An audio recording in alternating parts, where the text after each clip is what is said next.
Let's talk about electrician pay in Andorra. On average, an electrician in Andorra earns around $34,300 a year. After tax, this average electrician pay drops to $31,300, which brings home roughly $2,608 each month.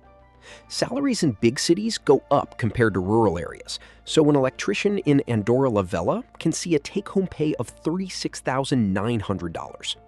Even though wages outside the capital are lower, cheaper living costs often balance out that difference.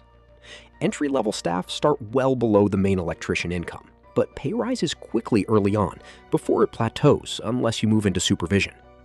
On top of that, getting a university degree really helps you move into higher-paying positions like master electrician or electrical engineer. Different specializations also bring in noticeably more money because complex technical skills add up to better pay over time. If you were wondering how much does an electrician make in Andorra, that's how electrician wages work across the country.